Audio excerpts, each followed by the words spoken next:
A few weeks ago, I posted a video about building your own battery from cells you buy from wherever. I mentioned that I was going to hand this battery over to one of the YouTubers for testing because I don't have the equipment for testing it and I didn't feel like spending the money on buying the equipment for a couple of tests. And then Jim from FVP Labs sent me a message saying, "Check your P.O. box soon, son. I sent you something." And sure enough, he sent me his West Mountain Radio Computerized Battery Analyzer version 5, or CBA-V, for me to test the battery. Thank you, Jim. Very kind of you, dude. I really appreciate it. Since I have the tool I need on loan, it's time to take this thing for a spin, right? Not so fast, dude. Before I spend the enormous amount of time that it's going to take to test a 280 amp hour battery, how about we test a couple others that are smaller? How about my Denko 4.5 amp hour battery? How will it test? Seems like a reasonable thing to me. I mean, I have the tester, I might as well find out, right?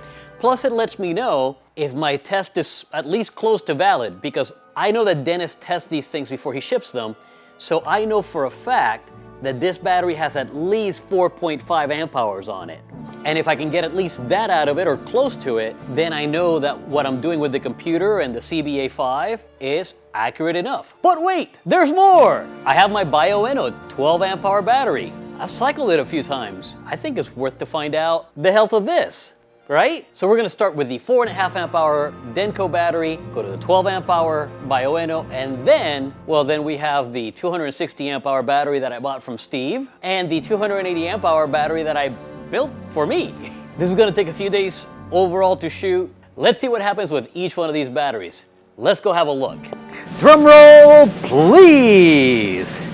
The tests are done. Let's look at some of the results.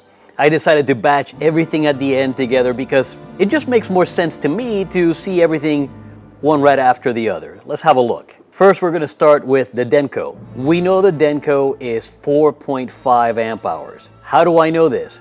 Because I know Dennis tests this stuff before it leaves his shop. He has great quality control because he cares. Let's have a look at the Denko real quick, and here we are.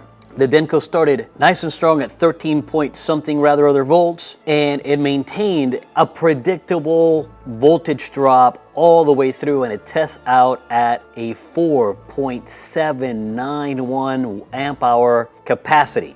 Now keep in mind, I did this test with a 1 amp hour draw on the battery. The CBA-5 recommended 0.45 amps because it's the default on the software is to do 10% of the battery capacity. But I went ahead and did 1 amp because I know the battery is perfectly capable of handling that. So you can see the test for the benchmark is exactly what I expected. Actually better than I expected. But at least it lets me know that the process I'm using is at the very least reasonable enough to expect reasonable results out of the other batteries. Next up, the Bioenno 12 amp hour battery. This is a test I really wanted to get done because I've put a few cycles on this battery and I have no idea what its health really is at this point in time. And the inline power meter that I use typically when I have the battery in the field has been shown to be less than reliable when it comes to accuracy. It's reliable enough. I'm definitely getting my money's worth out of it because it was a cheapo thing I bought on Amazon. However, when I'm in the field, it's reading about 11 amps of usage and the battery is cutting off. And when I check the voltage on the battery, it's at its cutoff point. So the inline power meter is reading 11 amps. In reality, the battery is actually putting out, based on this test, 13.9 amps. A good bit better than what Bioenno advertises on the battery, which is 12 amp hours. That's really lovely. I love the idea of having that extra bit of oomph. It gives me bang for the buck. Yes, the Bioenno batteries are a little bit more expensive than the average. However, I'm the kind of person that likes to buy something good once and be done with it. 13.9 amp hours is fantastic. And now for the test that I really wanted to do. My DIY, home-built, 280 amp hour battery. I bought the cells marked new, just pulled out of battery packs that were never used. And I take the seller at their word on this. I have to, right? If I'm going to buy from them, I have to accept what they say to me it is. Not that I have any reason to believe that they're not. However, the Ronald Reagan approach to things helps. Trust, but verify. And here we have verification.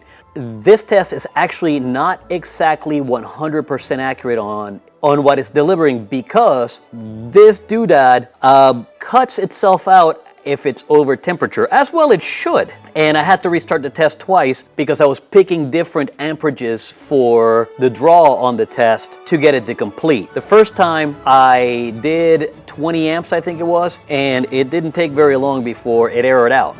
It only drew 1 amp out of the battery, so I started the test all over again. Didn't figure 1 amp would matter all that much when it comes to the big scheme of things. The second test, I bumped it down to, I think, 14 amp hours, and even then it overtamped fairly quickly. I did have issues with getting the battery charged to what the BMS calls 280 amps, because I have one cell that likes to get way ahead of the others. And by way ahead, I mean 100 millivolts, and that's enough for the system to not want to charge the weight without balancing first. So I had to wait for the BMS to charge the battery as expected, and I got it as close as I could before my patience ran out, and I decided, you know what, it's only a couple of amp hours. Again, in the big scheme of things, if I test close to this, I know that the battery is capable of delivering what I needed to deliver, what I expected to deliver. And sure enough, here we go. We see the curve of the voltage dropping, and we see that the voltage drops fairly easily until it gets into the past 260 or so amps into the test. And we see that the final tally on this battery is 282.315 amp hours on this test. Music to my ears. Not as much of a margin as the Denko or the Bioenno based on percentages. However, I also have some settings in the BMS that cut it off early so that I don't drop to the critical point on the cells. So I have the BMS set to cut off the discharge of the battery at 10.2 volts instead of 10 volts, which is what is expected. What this tells me is that I definitely have a good battery in hand, and I am able to take it in the field and rely that I'm going to get 280 ampere hours out of it.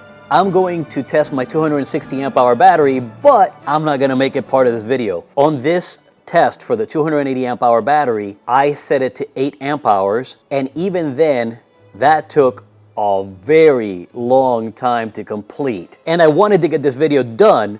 I decided the 260 amp hour battery is gonna get its test this week. As soon as it's done, I'm packaging this back up and sending it to Jim. Thanks again, Jim, for the loan of the CBA5. I appreciate it, dude. I am still going to hand this battery off to somebody else that has more experience in testing batteries than I do, to see if the results they get match up with the results I got, and that will validate for me the method that I used for testing this battery and the other batteries. That's all I have for now, folks. We'll catch you in the next one. 7-3.